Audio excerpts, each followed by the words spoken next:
It's a really good ball. It's Shabalala. Goal! Bafana, Bafana!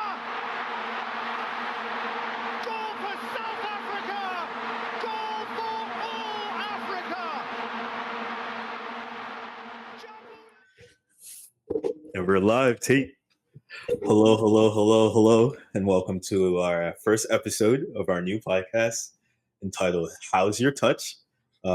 Just two friends, soccer enthusiasts, some with more ball knowledge than others. Just, trying to gather weekly to discuss on hot news in the soccer world and just, play fun games around soccer. I'm your host.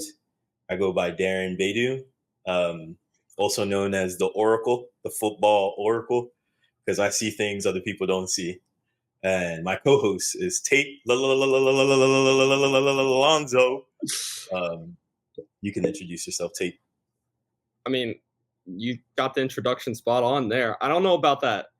You're describing yourself in an unusual way, bro. But hey, we'll see. We'll see whose takes get shut down more. All right, word. Today's episode is actually, a little controversial episode. We thought we should start with a little controversy. Yeah.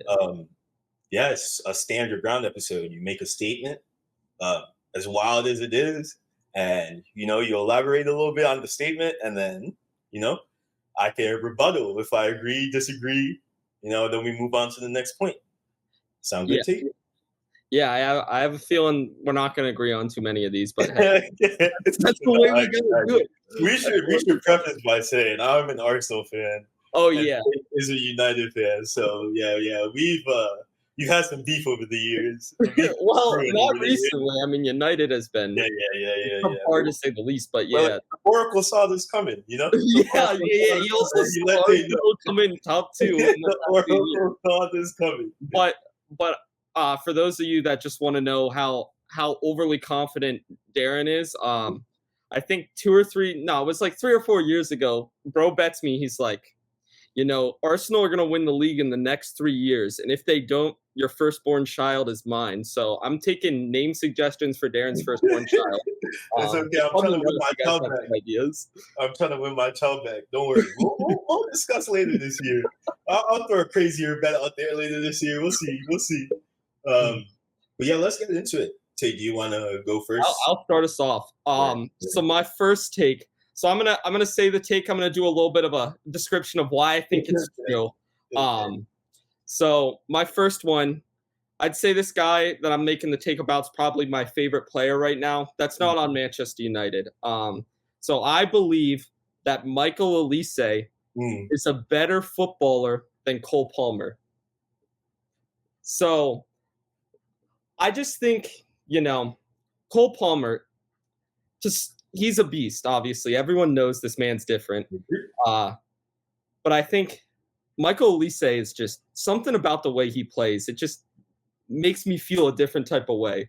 So I started, obviously you got to start with the eye test, right? Talk about it. I think if you're looking at dribbling, right? Because your winger, what do you want from your winger?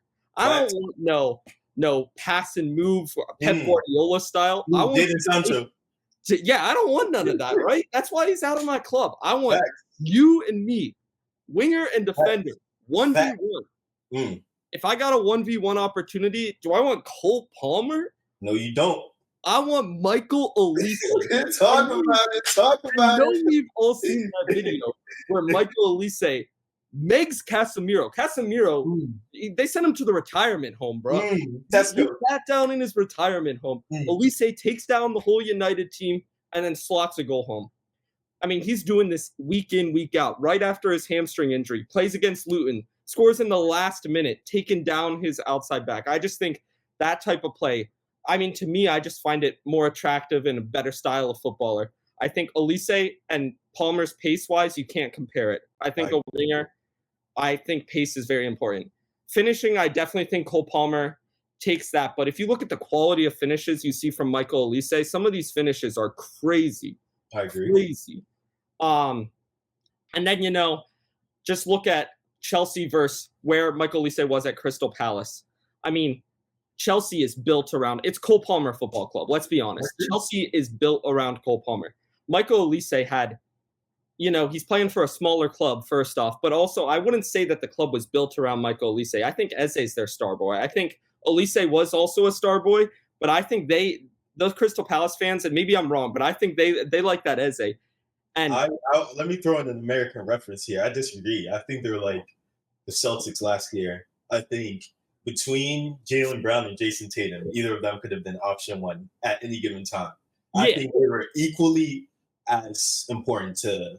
I think Olise was more end product. I think Eze is picking up the ball from deeper positions and taking it. Yeah, definitely. Yeah, you can go on. Also, I wanted to say I have a Cole Palmer take, so all right, good. We're on and already. I'll go with that one. But yeah, so I think you build a team around Michael Olise. I don't know, and obviously this is hypothetical situation, but I think Michael Olise's attributes are stronger than Cole Palmer, so I don't see why if you put Cole Palmer in a side where the team's built around him, why he can't do something similar. And I just want to throw it out. I'm talking a lot about the eye test, but let's talk about stats too, right? Michael Olise last year, 19 appearances for Crystal Palace, by the way, Crystal Palace, 10 goals and 6 assists. I'd say that's pretty good output for that type of team.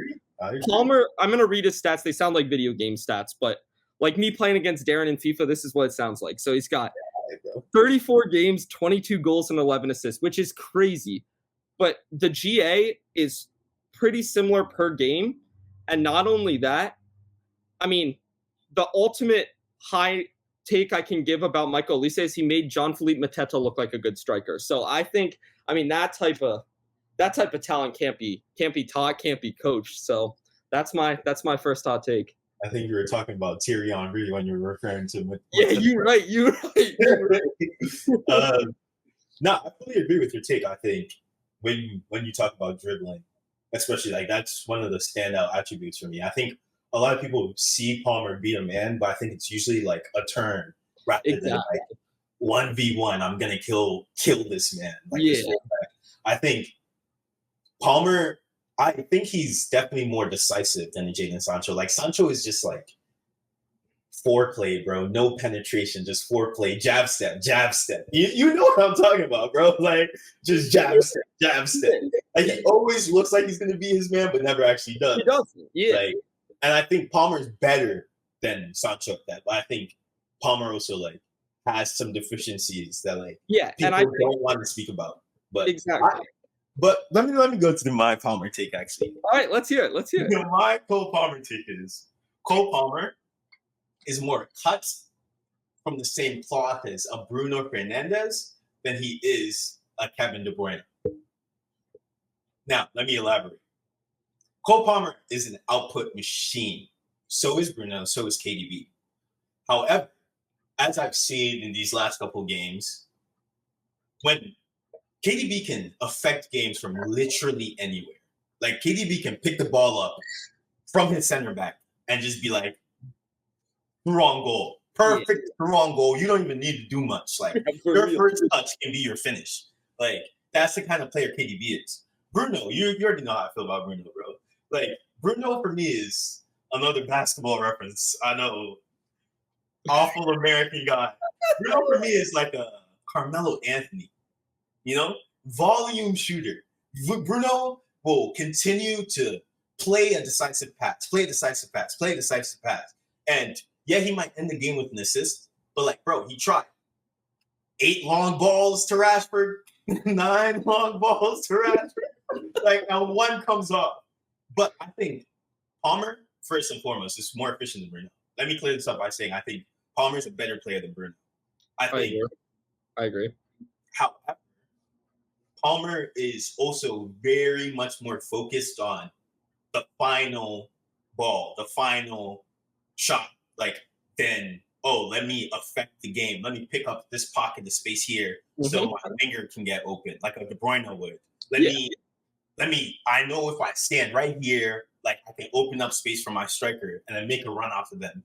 I think Palmer is more a end product. Let me take the final shot. Let me play the final pass. I think Palmer is great. I have a cousin who said, quote unquote, Cole Palmer is the best player in the world right now. Please tell me that is not Nana Piapati. No. All right.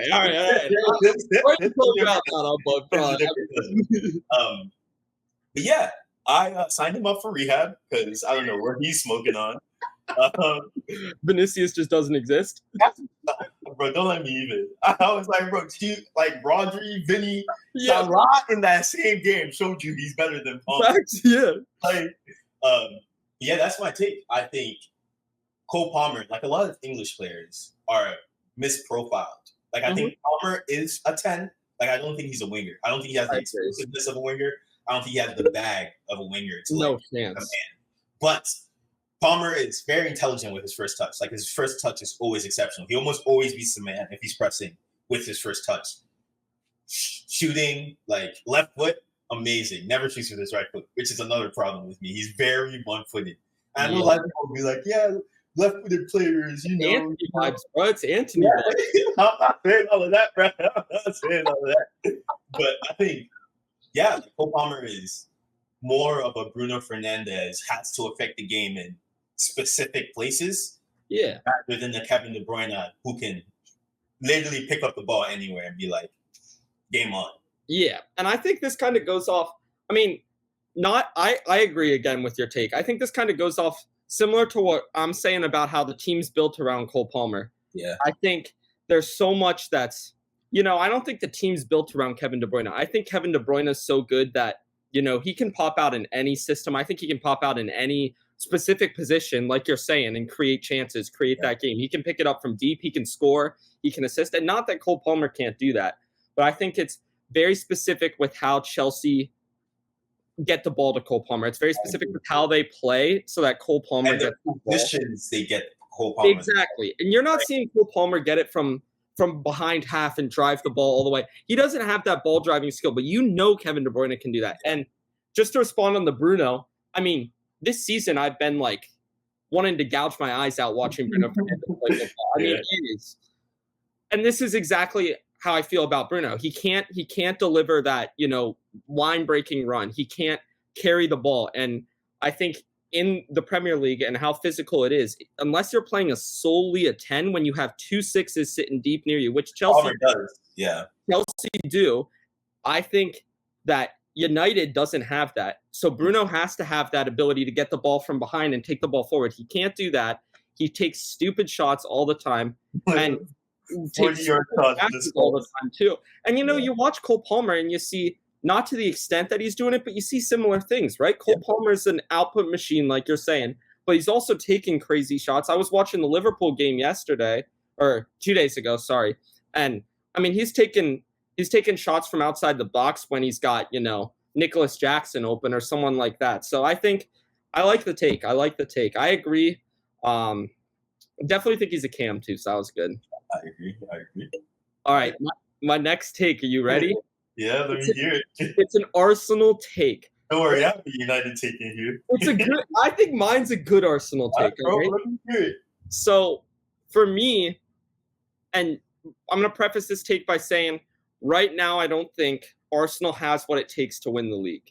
I agree. I think their signings over the summer, to me, weren't what they necessarily needed. I disagree with that. I think you needed one more attacker. Exactly.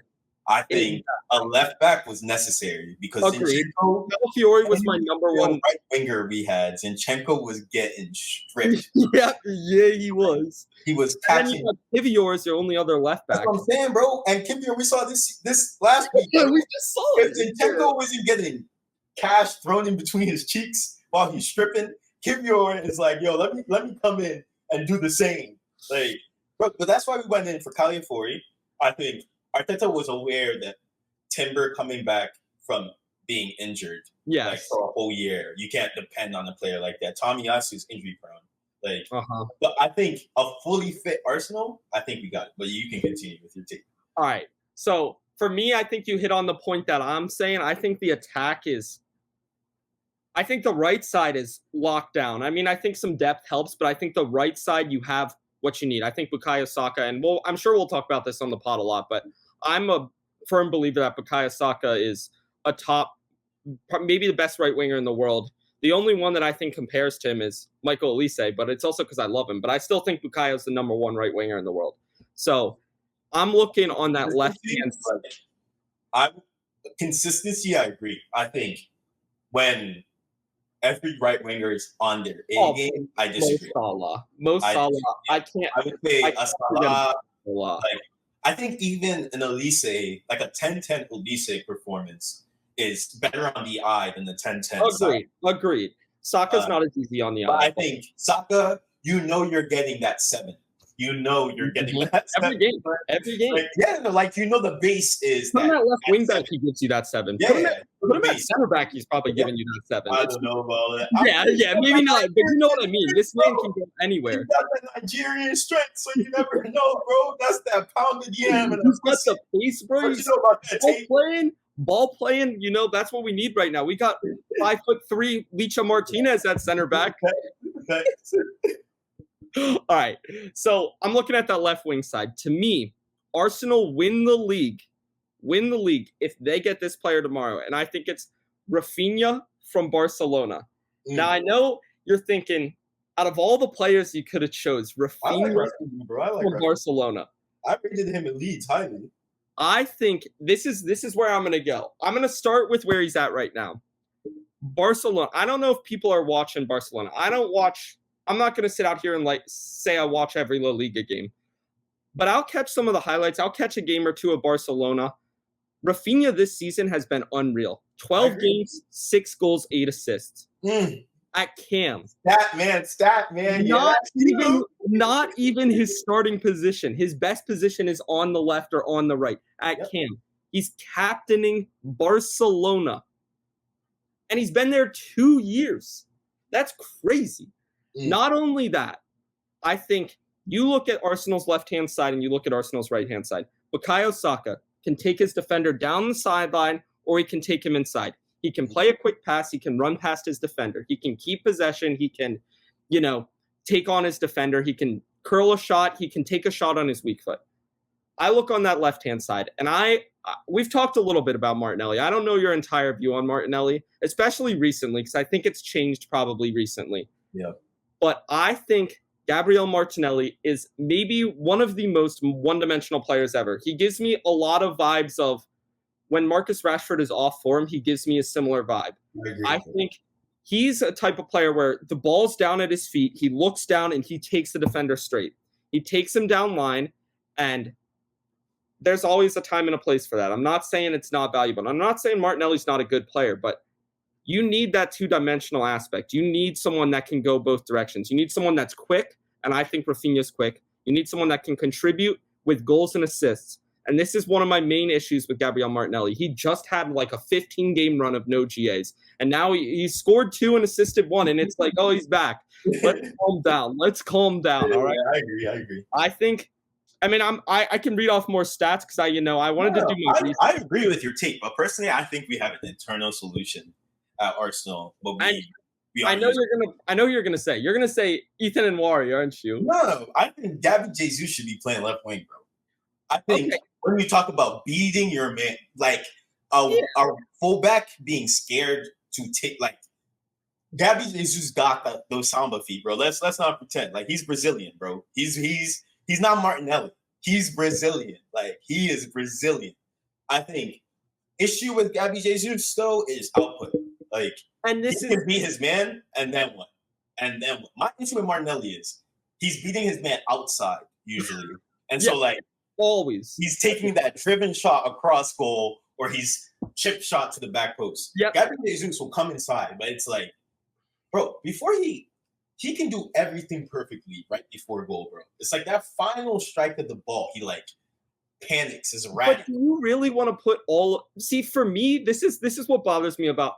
And not that I have any hate against the Arsenal for this specific. I just feel like you guys, where you are right now, you shouldn't be saying, "Oh, we'll settle for something like this. We'll settle for a guy that's personally who I want, Kvaratskhelia, bro. Bring me that man. That's who I want. Again, that's too easy of a take, bro. But I'm saying my profile of player is, especially at that left wing spot, is usually you're our outlet, like our outlet. I need someone who can receive the ball under pressure, cook his man first touch. So even like I think Leao, I wouldn't be against, but Leao doesn't have the work rate. Like he just So simply doesn't I have think the what work you're rate. describing, Rafinha can do. I agree, but you know me, bro. I'm an aesthetics merchant, bro. I don't want a left-footed left winger, bro. I get. So you want it's like playing two left-footed center backs, bro. It shouldn't happen. It shouldn't. It's like having a left-footed right back, bro. I mean, United's done that for 18 months because Luke Shaw is on the injury table 24/7, and Tyrell Malacia is no, not a right-footed left back. A left-footed right back, not a right-footed left back. Left-footed right back. Yeah, I don't know about that. That's like putting Corella at right back. I'm not sure about that. That's all I'm saying. But I still feel like, I think Arsenal. I really do seriously think Arsenal win the league. I think they need that attack. And the final thing I want to say about this point is, I think it all depends on Kai Havertz. Are you an Arsenal fan, or are Arsenal, not even about the fans, right?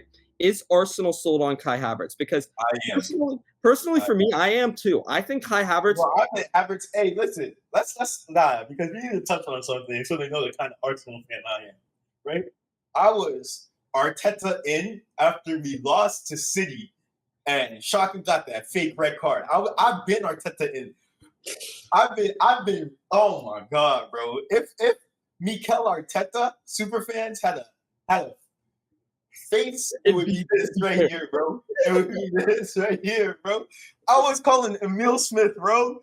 Oh yeah, love De Bruyne, bro. I was on the left, bro, and I still believe it. Arteta had to believe in Maitland-Niles was this right back center mid hybrid, bro. I'm one of those, bro. I'm passionate. I was there when Bukayo tweeted, Arsenal fans, you deserve more. I was there. He was talking to me. Okay? Just so people know what kind of Arsenal fan and I think this is what Darren's trying to say too for the viewers. I think Mikel Arteta, I would say Kai Havertz is Mikel Arteta's guy, right? I agree. He dies on that sword because I agree. He signed Havertz when people were like, "What are you doing?" And he said he's going to play him at the 8, and he tried it, and I think it got a little bit of bent out of proportion with how bad he was. I don't think he was that bad at the 8. I think he's not an 8, and he's putting in a shift, but he's not an 8. But you look at Kai Havertz right now, and in my opinion, Kai Havertz, people will talk about how he misses chances, and yeah, I do think he misses chances. But Kai Havertz puts in a work rate that's different. He is good in the build-up. Second to no other striker in the league. I'll say it. Not only that, he puts in that work rate, but he puts output. He's good in the build-up. He has output. Even today's game, like, bro, I've seen a change in Havertz. Bro, today, he didn't score this chance, but Gabby Jesus crosses the ball, and Havertz puts his head in, and the player's about to kick. Havertz wasn't doing that in Chelsea. Yeah, and Chelsea fans are upset, bro. You're 6'4". Be more aggressive. I'm watching him some games. I'm like, bro, stop fighting people, bro. You're too aggressive. Exactly. Like, I think of Newcastle, and man's just going in. That's what I'm saying, bro. Up, I think that's the game where he won the other Arsenal fans. Yeah, and I think, I think the way Arsenal works, and this is why I think it works, is because I think Kai Havertz can't be your main goal scorer. And I think Arsenal fans know that. Yeah. So you have two players on the wing, because I think Bukayo Saka getting over-relied on is an issue too.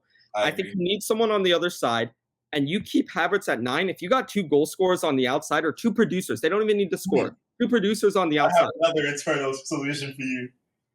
Raheem Sterling! And again, I liked the idea, but I think we forget how long this man's been out of it. Yeah, he's not the third. But yes, I really do believe this take. I think I love the way Arsenal play. I've gone on take with several friends saying that I thought Arsenal were going to win the league last year, and I really think they should have. But that's a whole conversation. But we're going home with something, bro. That's all I'm gonna say. Maybe not the league. So is Ten Hag. This is the champions. Oh,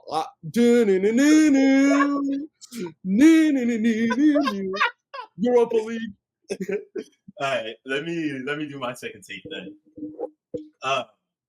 It's an oracle take, so give me a couple years on this one, huh? All right. Ethan Nwaneri has a higher ceiling than Kobe Mainoo. Let's talk about it. Oh, you know how this one's gonna be hard for me to accept. Chill. Let's talk about it. All Right. First and foremost, Kobe Mainoo. You know I rate Kobe Mainoo. I don't rate a lot. Yeah. I United players. I don't rate a lot of United players. Kobe Mainoo is one of them. Like I think we can count on one hand how many United players Darren rates. By the way, we might be able to count on 3 fingers how many players Darren rates. It might be. Him saying that, I just want everyone to know him saying that is a crazy. I think it might be 3, bro. I think it might be 3 and maybe 4. But we can talk about that another day. Kobe Mainoo, I think, is elite.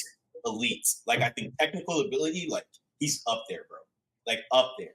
However, Kobe Mainoo, I think, from now for a while, unfortunately for him, will be misprofiled. Like, I think that is Kobe Mainoo's biggest issue. Like, when I think about his development. United fans themselves don't know where Kobe Mainoo is supposed to play, bro. You ask, Well, where do you think ask 5 different United fans, you might get 5 different answers, bro. I wonder if we have the same opinion. Where do you think he's best at? I think Kobe is a 10, bro. I'm not gonna lie to you. That's I think he is super good in tight spaces. I agree. He has an eye for a pass. Like, obviously, he's not De Bruyne. He's not Odegaard level passes. But I think it depends on how your team plays too. I agree. Because for me, if I'm looking doesn't play intricate enough. Exactly. If I'm looking at United right now, we can't have him as a 10, right? Because we're not intricate. So for me, right now, he's a 6 for me because he's getting the ball when we're getting hounded and he's running out of those spaces. That's where he is right now for me. And that's my issue with Kobe. Or not issue with Kobe directly, because I think with his technical ability allows him to play in a lot of different positions. Yes. However, what I think United fans have refused to speak about, and I brought up early, is his physical abilities, bro. Like, Kobe Mainoo covering ground is not great. Like, let's be honest. Like, we can be honest. That was my same issue with ESR when he was at Arsenal. It's like, bro, like, you seem like you're never fully fit because of the way you're running on the field. Yeah. Like, you seem like you could only play 70 minutes. And then, like, I have to pull you out. And Kobe Mainoo might also, with the 6 and the 8, why I wouldn't play him there is he gets beat. I don't know if he's recovering, bro. Like, I don't know if he's recovering. I agree. Like, I just don't know if he has the engine to recover. Yeah. Like, I think it's an effort thing. Like, a Rashford, who, like, last year or the year before would just stop running. Like, I think Kobe Mainoo will try. Kind of like Tielemans, bro. You remember that Tielemans run? Not that bad. But remember that Tielemans run, bro? Like, head down, digging, running. Watch Kobe. That's what he looked like. He's sprinting, bro. You're like, you got to be able to go faster than that. And I think, like, those factors, the misprofiling and the lack of the engine. Like, don't get me wrong. I think an engine can be developed. He's young, bro. Like, let's be honest. Yeah. He might even keep growing. Like, I don't know. Like, but at the same time, like, I think England, especially, unfortunately for him, being English, they have a tendency to misprofile midfielders, bro. A tendency. Like, that's their thing. It's like, hey, man, like, if you're good enough on the ball, we'll find somewhere for you to play in this team. Rather than, oh, you're our best player on the ball. We should build the midfield around you. Correct. Like, and I think that is going to hinder Kobe Mainoo. And of course, I got to throw in, United is a hellhole, bro. You know, when Jadon Sancho was coming to United and I said first season, he's not hitting 5 8, everybody thought I was crazy. I kept telling you, Jadon Sancho is a combination player. United, what did they expect from a lot of their players is, hey, bro, here's the ball, go crazy. Go crazy. You do something crazy. Yeah. And that's also why I think Bruno Fernandes this year more than other years is like, hey, man, we need something. I can do it. But now, let's talk about. I want to hear your Ethan, bro. Let's talk about Ethan. Everybody who knows me knows I'm a scout, A1 scout. Everybody who knows me, bro. He's on You the go look at my FM Academy, teams, bro. You go look at my FM teams. It's my FM team in 2020 had Huri and Timber on there, bro. Like that's the kind of bag I had back in the day, bro. My FM team back in the day was redeveloping the future Arsenal. You know what I'm talking about? Yeah, bro. I love just like seeing or being able to determine, oh, like that kid is different. Like I like being able to like you can watch a kid and just be like, nah, bro, like that's not a normal kid. And there's a couple I've seen like recent years. I think you can say Kobe's one of them. Kobe Mainoo, I think Wharton at Crystal Palace. Yeah, I think he's a serious baller, bro. Like Oscar Bob, bro. That Oscar Bob. I'm like, like we can discuss him too because bro, Ethan Nwaneri, I promise I agree. bro. He is one of them. I think technical ability wise, the quality of players England is producing now can rival technical ability anywhere.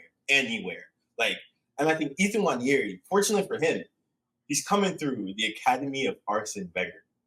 Proper football is being taught at Arsenal Football Club. Huh? We're the Ajax of England. We teach the real fundamental. Whoa. We own Ajax. We have their manager. We have every club. Right, bro. Hey, you went to Ajax and said, let me shop in your dumpster real quick. Ghana was there, and you ignored him for who? Fidget spinner. We'll get onto that later, bro. But let me elaborate on Ethan, bro. Like, bro, I've watched a lot of Arsenal U21 games, U23 games. Like, to some people that might sound weird, but like I just like to be ahead of the curve. Like that's always been my thing. Yeah. Like, I said, bro, like I was scouting Musiala in 2020 on FM, bro. Like I was one of them. I've been in the bag, bro. Like that's my thing. And Ethan, bro, like so last year or 2 years ago when he made his first performance, I was like, 15, that's right? weird. I just thought it was weird. He was 15. He was the youngest ever Prem player. I think he still is. Yeah. And to me, I just thought it was weird because I could see from the U21s physically he wasn't built for it yet, but like on the ball he was kind of like Kobe, bro. When you used to see the United game, he just seemed like he had so much time on the ball, so much time. Ethan Nwaneri is one of them. Walking and everyone else, bro, literally. And the thing about Ethan is, he's got this like this younger gen of just football. They just got this like, bro, I'm that guy. If I'm getting 5 minutes, I'm getting 2 minutes, I'm getting 1 minute. I'm going to show people why I'm that guy, bro. And from physical development, I've seen players trying to bump him riding the tackle. Bro, I'm telling you, bro, this guy is one of them. Soon to be 5-star skill moves in FIFA, bro. That's going to be one of the biggest jumps in FIFA history for rating, bro. I'm just warning y'all. And also, lastly, for Ethan, like, I don't think Ethan is risk profiled at all. I think everybody knows what position Ethan plays. He's a cam or right winger, nothing else. He's never played anywhere else. Like, sure, U23 once in a while he'll go play 8, but that's just because like he's playing with a bunch of bums, bro. Like, let's be real. He's playing with a bunch of people who end up, being sold. Their father, bro. Their father for Arsenal. Let's keep it real. This is father. Raise the funds. But MLS is one of them too, Miles Lewis-Skelly. But we'll talk about that another day. But bro, Ethan, we know exactly where he's gonna play. He's under the wing of Martin Odegaard, who is ultimate professional and star in his position. I think a lot of Ethan being under Odegaard is essential for me because Odegaard kind of got the hype early, kind of like Ethan. Odegaard at Real Madrid at 16. Great experience for him, yeah. So Odegaard, I think, understands the development needed for Ethan. And I think, bro, barring Kevin De Bruyne, I don't see a better cam in the league than Odegaard, bro. So I think that's a great cam to learn from. Like, great cam to learn from. 100%. And also, I think Ethan is more explosive than Odegaard. I think Ethan actually has a bag to beat a player off skill. Don't get me wrong. Odegaard will hit you with a crazy feint. Hitting your whole career. You remember when he did that at United? Yeah, bro. Odegaard is one of them. So I think, and especially being such a young talent, one of the Mm-hmm. Bro, man was again at Madrid at 16. Like, I think he can spew knowledge into Ethan. And especially Arsenal has the foundation there, bro. Like, we're challenging for a league title. That's why he's not getting the minutes some Arsenal fans think he should. But at the same time, bro, like, being able to practice with title challengers every day is, bro, iron is sharpening iron, bro. And unlike United, like, we actually know as a club what we're trying to do instead of United trying to rediscover themselves. And that's also a reason why I think, like, development, Ethan has everything in place to be what I think his ceiling would be. And I think, unfortunately for Kobe, like, I think there's more obstacles in place for him to reach that ceiling. Yeah. I think. Go ahead.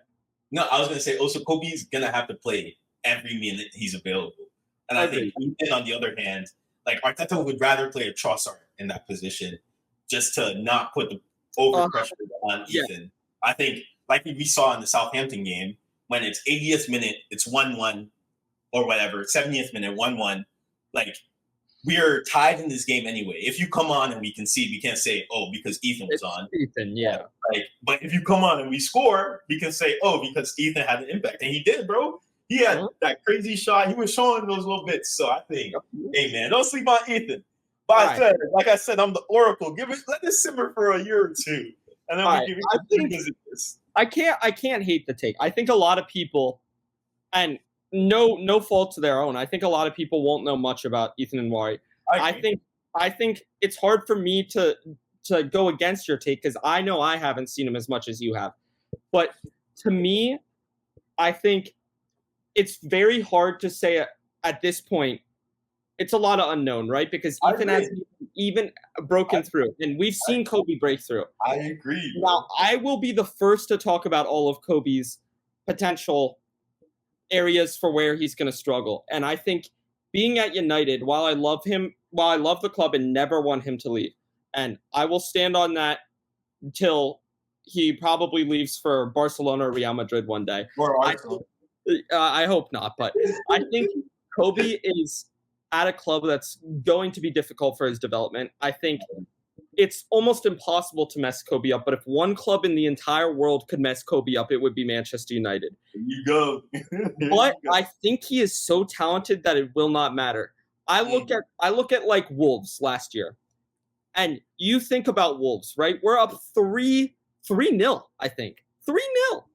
We concede 3 goals. And, Kobe's playing well. What does Kobe say? Kobe says, I got you.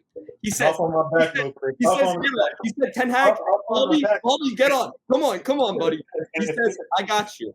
Next, outside. I mean, it's crazy. You watch him against, I'm thinking of Liverpool in the FA Cup, and I don't know how many people watch it. Different, bro. His dribbling, different. That's why I said about tight spaces, bro. He's one of them. He's that, and this is where I see the profile as a 6 for him. I see that, and I see if you watch United at the start of this year, I think it's partially our system, but this man defensively gets heat, and I think he is one-on-one defending. He can stand someone up. I think interceptions he can stand someone up. The issue I have with him is in transition. Yeah. And I think United plays too much transition where he will get exposed. And we saw, he's hamstring injury right now. So we see what's coming if this continues. Ethan is, unfortunately, in my opinion, in one of the best clubs for his development right now. And the only issue I have with both of these guys, and I might get hate for this from, who knows who, but I think England is the worst potential country for these players because England doesn't play like these two players. Yeah, Phil Foden, we've seen Phil Foden. Phil Foden is different. And I think Phil Foden, if you look at England's talent right now, Phil Foden is the top. But it isn't built around him. And maybe you'll disagree. I think technically, yes, I agree. Yeah, and I think the team should be probably built around Foden. But England misprofile Foden. They throw him on the left. They say, we don't have a left winger. Be our left winger. Jude's our guy, which Jude is different. I'm not trying to say that, but I think I'm scared England's going to misprofile both of them. I think they're doing okay with Kobe right now. I think sitting him next to Rice is about the best place you can put him for his development. But Listen, we have to see. We'll see in a few years what we think of Ethan. Yeah, bro. Just give it time. Let it breathe. Let it breathe. What do you think? We do one more? Yeah. Let's go for it. All right. I got two United ones. One is about their front three that I think would be the best, and one's about one of the players I think is a top 3 player in the Prem in their position. In their position. Which one do you the second one? Let me hear the top 3 player in their position, bro. Let me hear that. All right. I mean, Kobe's my favorite player. Kobe, I think, is a top 3. Maybe not top 3 because he's too young, but he's definitely a top 10 midfielder in the Prem, in my opinion. I agree. But we're not going to talk about Kobe because we've had a discussion on him. So mine is about a player that probably no one cares about. No one probably even cares enough about this subject, but I think Diogo Dalot, right back, top 3 right back in the Prem. Now, I want to preface this by saying I think it's very hard to say this about a United player because I think Diogo Dalot goes into a different team, looks like such a better player. But I think you watch Diogo Dalot, with the way the game is right now, my right back needs to have an engine, right? My right back needs to go up and down. My right back needs to be able to slide into the midfield because that's how football is right now. Let's be honest. Diogo Dalot slides into that 6 all the time. They need to have the motor. Diogo Dalot has that. They need to be good defensively, which this is the one place where I will say sometimes I worry a little bit about Dalot. But I think the times I worry the most about Dalot in this position is when he's running back from being out of position or from trying to attack because we are so trash. I think he's got to do a lot of work back, and that's where he gets exposed. But I look at him playing at a different system. I think he is top. I think watching him at United, he is top. I think his passing is very good. I think sometimes he's a little shoddy on the ball, but when you watch it back, I don't think it's Dalot. I think it's our lazy midfield. I think he's trying to pass the ball to Casemiro. Casemiro's looking at flowers or looking for his wife in the stands or sitting down. Who knows what he's doing? Bro, don't play with them Brazilian women. They ride or die for them. Yeah, you're right. And I'm not blaming his wife. I'm just saying, Casemiro's taking a little fall off. Yeah. I mean, you look at Bruno, and Bruno's past the striker, and you're like, what is going on? You're looking at Rashford, Garnacho. You're looking at Anthony. You're looking at these wingers that were playing mainly with him. I mean, they're not offering, and if they are, they're going down right as they get the ball. I think Dalot elevates our play style, and it's kind of like Kobe in that I think he fits in a better system than we play. And I think he is a player that United can build on for several years at right back. Now, I want to finish it off by comparing some of the other right backs. I think in England, when watching the Prem, we are at a shortage for right backs. I think Reece James is in the hunt. Right backs? What? Reece James is better than Dalot. I agree, but I can't say he's a top 3 right back in the Prem when I haven't seen. I even think Gusto's better than Dalot. Okay, and see, this is where for me, Gusto is good. I think Gusto and Dalot are pretty. I think going forward, Gusto's better. I think converting into the midfield, Gusto's better. Like he is, bro. I just think Dalot's better. Dalot's physicality is better. Dalot's stature is better. I think if you're trying to play in the midfield, I think Dalot's better. I think Dalot's a better passer. I think Dalot's a better defender. I think Gusto is faster and Gusto's a better dribbler. So he looks easier on the eye when you're going forward. But I really do think that I think Dalot's better than Gusto. I don't think there's much between them defensively, to be honest. There's not much between them as a right back in general. I agree. But I do rate Dalot over him. Trent's is easily better. Trent's one. I think Timber when fit is better than Dalot. But again, it's very hard for me to say this because I haven't seen enough of him, right? And he's whether, and it's not Timber's fault, but he might be injury prone, right? He just missed the whole year from the ACL. After coming back from an ACL, your body isn't as strong on that one side. So he's struggling with that too. I mean, we can talk about Ben White too if you want, but I don't think Ben White's Arsenal starting right back. I agree. I think it's hard for me to say a lot of these. I do think Ben White is better than Dalot. Let's get that clear. But I don't think Ben White. I think Ben White's a center back, so I don't think he's a better. I think Ben White is much better than Dalot defensively. I think Ben White doesn't get credit for offense because you go look at his I agree. numbers last year. He was putting up numbers. I think he had 7 assists and but he's also in a system to do that. It's so hard to compare the two of them because but I also think Dalot is pushed so much higher up the field than Ben White is. Because we are, Darren, I don't think you understand. No, but that's why I think, I don't think their numbers offensively differ that much. But my point being that one is pushed so much further up for the than build. the other. Ben White half the time is playing as a 3 in the back, and then the other half is getting and that's why I see him as a center back, right? We're seeing 4 center backs playing defenders right now. We're seeing that often. Pep started it. Arteta's doing it now. I mean, these guys to me are center backs. And then I'll talk about Kyle Walker because Kyle Walker, I think, gets a lot of love that he deserved for a long time. I agree. I think these last 2 years have been bad. Yeah, we can be honest. I think even the whole his pace will save us. He's still getting cooked. He catches up, then gets cooked. Yeah. So it's what's the point? Nico Williams said, "Hey, bruh, none of that in it stuff. I know I'm representing Spain, but wagwan, brother. Let me take you to Africa. Huh? My brother plays for the Ghana national team. Huh? Let me show you what pounded yam feels like. Huh? Let me show you what fufu and light soup feels like. Huh? Yeah. No, I agree with you. I think Kyle Walker, if this was a conversation 2 years ago, I think I'm crazy. I'm crazy if it's 2 years ago. I think he's number 1 for me if this was 2 years ago. But agreed. There has been a drop off, and it's okay, bro. He's someone whose game was very dependent on his physical abilities. Yeah. And I don't think they deteriorated, but they're definitely worse than previously. And his reading of the game has never been that great. We can be honest. He is usually out of position and recovers with crazy speed.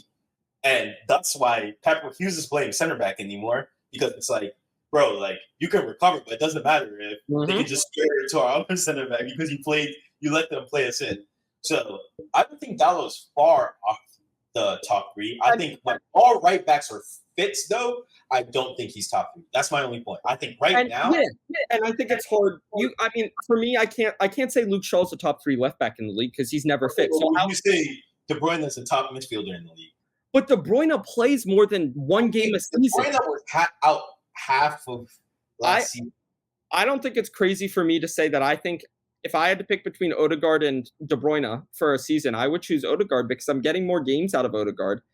And I don't think especially since Odegaard's added goals to his game. Exactly. So for me, probably pretty close. But I think De Bruyne has this kind of fear factor, bro. He brings it is, and obviously De Bruyne's the best midfielder. I mean, him and Rodri are the 2 best midfielders in the world. So, but I just think if we look at the available right backs, and I'm talking playing more than 50% of the season, I don't think you can name 3 right backs where I feel I'm going to get more output out of and more quality play out of than Diogo Dalot. And, personally, one more. I think this player is great offensively. I think is better than the same person, but it's definitely worse than him defensively. Pedro Porro. That's exactly. Pedro Porro for me is ahead of Dalot. So I was thinking about this before, and my top 3 were Trent 1, Pedro Porro 2, and 3 Diogo Dalot. So that's where I'm rating them. Yeah, I wouldn't be against your take. I'm not against your take. I just think different circumstances, your list could have been different. That's Agreed. But hey, that's my final one. Let's hear yours. Okay, my last one. This one is coming from the soul. From the soul. It's going to be about ESR, isn't it? No, bro. The 2010 World Cup is the best World Cup since the millennium. Now let's talk about it. Millennium being 2000. It is, bro. The millennium is 2000, bro. Hi. 2010 World Cup. Now let's get into it, right? Let me tell you why I think, and then we can discuss. Because I know there's going to be boomers who are like, 2004. Get out of here. I wasn't even watching then, so let's be 2002, 2000. Get out of here. Let's talk about 2010. South Africa. First World Cup The on the vibe. African continent. The vibes, bro. I'm not even African and the vibes are crazy, bro. First World Cup on the African continent, right? Now everybody knows the sounds of that World Cup, the vuvuzela. Oh, so iconic. yeah. It had to be banned. The So iconic. Jubilee. It had to be banned. Vuvuzela. Don't even let me get to the ball. Nobody remembers World Cup balls, but everybody remembers the Jabulani. Everybody remembers, bro. Diego Forlan mastered the strike on that ball. Sorry, one sec. Diego Forlan mastered the strike on that ball, bro. Smacked that ball like nobody else. Nobody else. But let's talk about the actual World Cup. Let's talk about the actual World Cup. Now, if I recall correctly, first game of that World Cup, South Africa. Tate, do you remember any South African soccer player names? I'm sure there's one you remember. I can't pronounce it, but I know it's Shabalala. oh, Shabalala. I mean, we need For to Africa, bro. bro. For Africa. And let me even add this, bro. I'm from Ghana, right? My family's from Ghana. Everybody who knows about the 2010 World Cup knows about the drama, knows about Luis Suarez, right? Knows about what he did to us. Knows what he did to us, bro. But even that moment, bro, let's talk about it. Ghana, almost the first African team to make it to the semifinals of the World Cup. One kick away. But let's paint the scene before. Asamoah Gyan. We'll talk about you in a sec. Ghana, last minute of the game, chance created, ball going into the goal. Luis Suarez, famous moment, hand out, stops the ball going into the goal. Now, Ghana, all we need, one goal. Asamoah Gyan, step up, please. You know what the worst part is? Our captain, Stephen Appiah, was on the field. And Asamoah Gyan said, no, I'm going to take it. Do you know what that means to say, I'm going to take the penalty? It means I know I've scored. I know I've scored. Or you got that mind. You're like, I'm him. You're not him. Suarez, red card. They pan to Suarez in the back, crying as he's walking away because he thinks he just gave away the game. Asamoah Gyan steps up, blasts the ball off the keeper's fingertips onto the bar, over. Final whistle blown. We go to penalties. And we know how that story goes. Ghana on penalties is like England on penalties, bro. You don't want to see that. No one wants to watch that. You don't want to see that. But we can even go to the final, bro. If I recall correctly, Tate, you can correct me if I'm wrong. Final was Spain versus Netherlands. I believe so. What a game we had on our hands, bro. Spain score in 115th minute, I want to say. But Netherlands get a red card, I believe, right as soon as the second half of extra time starts, 106th minute. Now, you might be thinking, Darren, how do you remember this? Because it's the most iconic World Cup of the millennium. It was a 1-0 final after extra time. Red card for Netherlands, right? Hold on. I believe so. Well, there you have it. Bro, and let me not talk about all of the other drama. Spain barely beating Paraguay. I believe South Africa beat a big country. South Africa might have beat Brazil. Was that the year? South Africa beats France, I think. South Africa didn't get out of the group, did they? Or did they get a place spot? But they beat a big team. I think they beat France. But some big European team. Brazil got knocked out pretty lifelessly. Was that the year that Ghana took out the United States too? Yes, sir. Oh, how could I forget? USA. USA, trash. Every time we see the USA, we know it's a dub. Every time. It's called soccer, as they say, bro. Well, we haven't played you since you got the Captain America. Oh, LeBron James is soccer?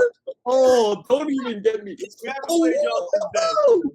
LeBron James is soccer, bro. But Yeah, bro. No, I agree. I mean, listen, I think it's hard for Darren and I to talk about, the 2006 World Cup and the 2002 World Cup. I mean, I don't even know if Darren was alive in the 2002 World Cup. And the 2006 World Cup, Chill on me, bro. I was 5, so Yeah. let's not go crazy about that. But yeah, 2010. I mean, you just look at the vibes. You look at the time of like you're watching the games, that type of thing. I remember watching the United States and Ghana game at a wedding, and I was like so sad after. It was my aunt's wedding, and I'm watching the game, and I'm like, hey, what are you doing? I'm Bro, but the World Cup did that to you. The World Cup did that and to you. I think we're gonna have those people that say the last World Cup we watched. Qatar? I think it was the most exciting final. And Darren and I watched the final together. We had a great time. He did. I wanted Argentina to win. I predicted the Mbappe hat trick, by the way. He did. Let the fans know that. This type of game again, like we're witnessing greatness, right? It's almost like you're passing the torch from one goat to the other. It's passing Messi to Mbappe. Everyone's going to talk about that, but I think we need to take a little bit of a step back and think about just a lot of bad things about this World Cup.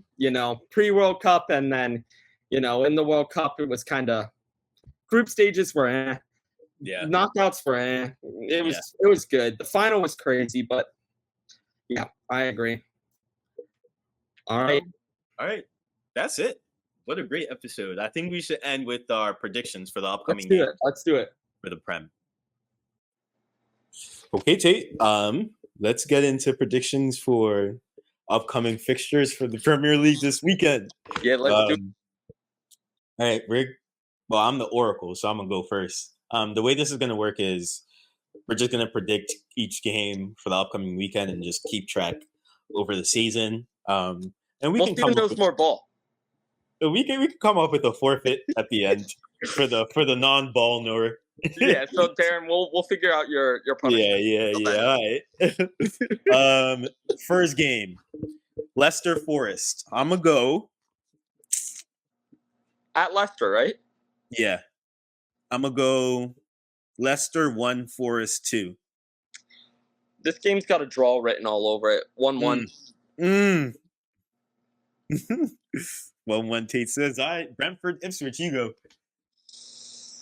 Oh, Brentford 3-0. Honestly, I don't like 3-0. Crazy.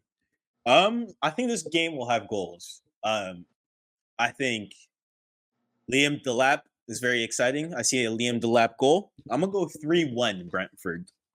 Bro, you call me crazy for 3-0, but he put 1 goal on there, bro. Next game, City Southampton 9-0 City. 9-0.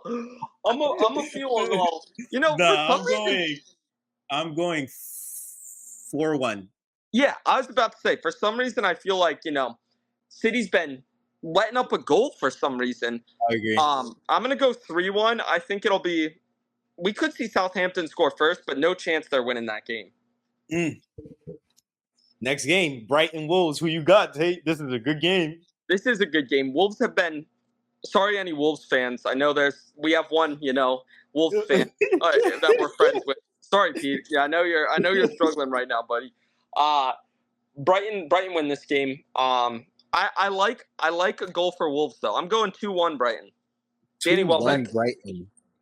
Isn't he injured? Him is rough though for Brighton. I don't. Both teams kind of suck at defending, if we're being completely honest. They do. I'm gonna go 2-2 draw. I like it. I think Wolves finally pick up some points. All right, Villa Bournemouth. Bournemouth are a tricky customer, bro. Bournemouth are a tricky customer. I'm gonna go. I think Villa win, but barely. I'm gonna go 3-2 Villa.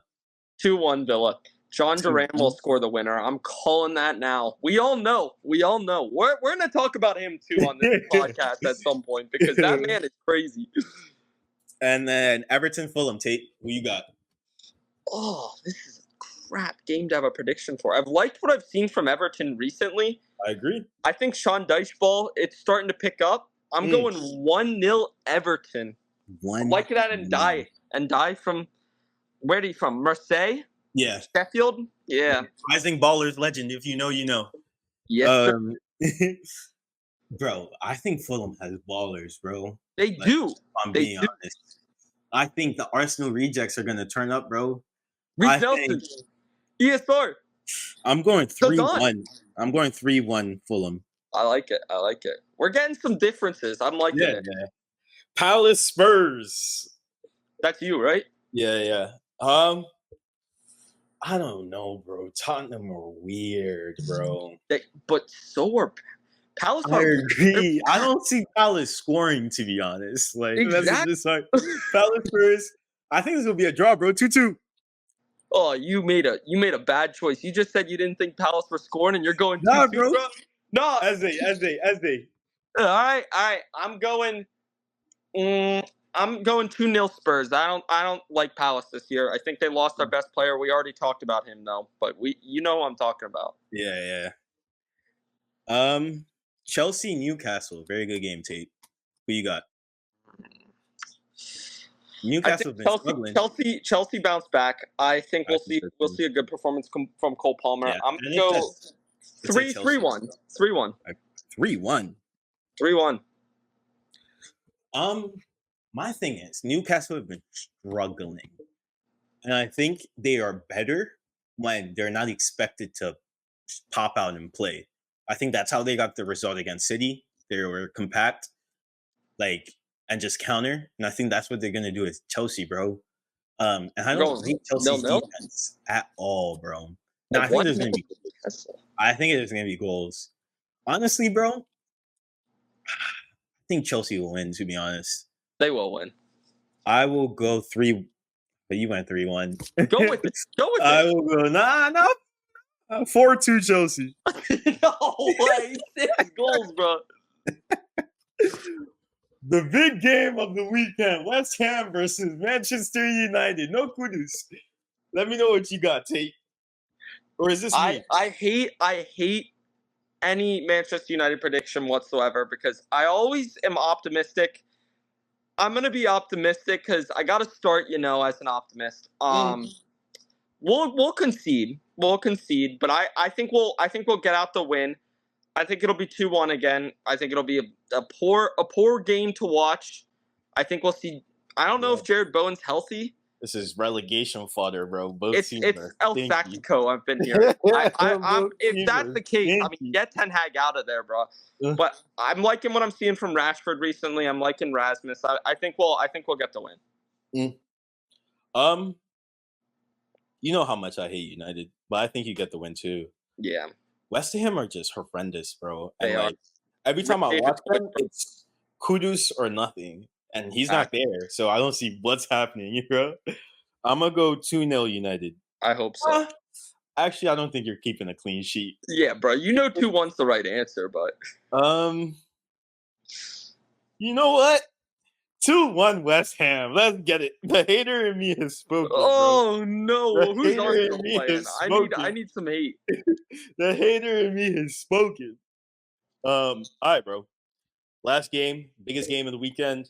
You do the prediction first for this one. I think it's gonna be a tough game, bro. Are you home or away? We're home. I think that's like the luckiest thing. I think it was Anfield, it was Raps, bro. I think we win. I think Arteta is gonna play 3 DMs. I think we're gonna be compact and hit them on the counter. Trent's worst nightmare is Gabriel Martinelli. That's the one team I know he's bro. He's starting in that Rafinha team. He's one game, bro. That's the one team I know he's leaving with something. He's starting that game. He just likes to bully Trent. So, yeah, bro. I'm going 2-1 Arsenal, bro. I say we claw it. I think, who do I have first goal? Mainoo, Arsenal first goal. I think Liverpool equalized with a Van Dijk header. And then Martinelli finishes it off. These what it is. No Saliba. Yep. Gabriel playing next to Calafiori just got injured. Hopefully Timber's playing. I see Ben White playing center back. I agree. I really struggle to see a way for Arsenal to win this game. I really think they're going to compact it as well. I think they're going to be hard to score on, but I do think they're going to concede. I think Mohamed Salah will get his goal, whether it be a pen or a regular goal. I think a 1-0 win is going to happen. I'm very impressed with the way Slot's been playing. I'm very impressed with Liverpool's defense. And, you know, if it were a different part of the year, I think I would predict Arsenal. I just think where the two teams are right now, it really comes at a bad time for Arsenal, and it comes at a good time for Liverpool. So I'm going to go 1-0 Liverpool. I think Liverpool need to win this game if we want someone that's not City to win the league. So I'm going Liverpool 1-0. Well, that's all we got for today, Tate. What a first episode. It's a successful first episode.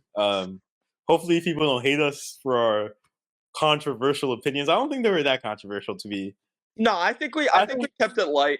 I think I'm going to get the most hate with the Cole Palmer one. You backed me a little bit, though, but I do think I'll get some hate for that. I think Nwaneri over Mainoo might get some hate, but we'll see. Hey, bro. I think we're going to keep up with some of these controversial episodes, though. I think, you know, Darren and I's goal from this pod isn't necessarily to sit here and talk about what happened the past week. You know, we want to entertain. We want to, you know, not just sit here and, you know, sit on the fence. Oh, we love everyone, right? Everyone's got their agendas, bro. We're going to push our agendas. So, yeah. All right, great first episode. Thanks for hopping on, Tate. We're going to do it again Sunday, so be expecting episodes weekly. And Tate, you know what to do. Hype us up. Tell them what they need to do, Tate. Tell them what they need to do. Smash those comments up. Give us some comments, bro. Let's hear your favorite take. Let's hear your worst take. Give us any ideas, what you thought of the pod. You know, we love to hear it. We know we'll probably see a lot of our friends in the comments, but let's see. If you don't know who we are, please comment. We wanna hear from everyone, bro. So trying to build a little community. Just, you know, to talk about football. Tate calls it soccer, but you know, just to talk about football. Hey, bro. You know, getting born and raised in America, it's hard, bro. Yeah. Well, yeah. Thanks for watching this episode, and see you next time. Peace. Hey, we'll see you guys next week.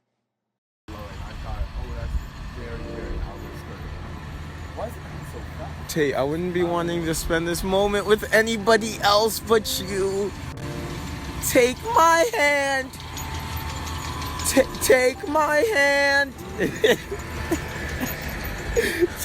Take my hand. Take my hand. Aw, Tate. When it comes, I gotta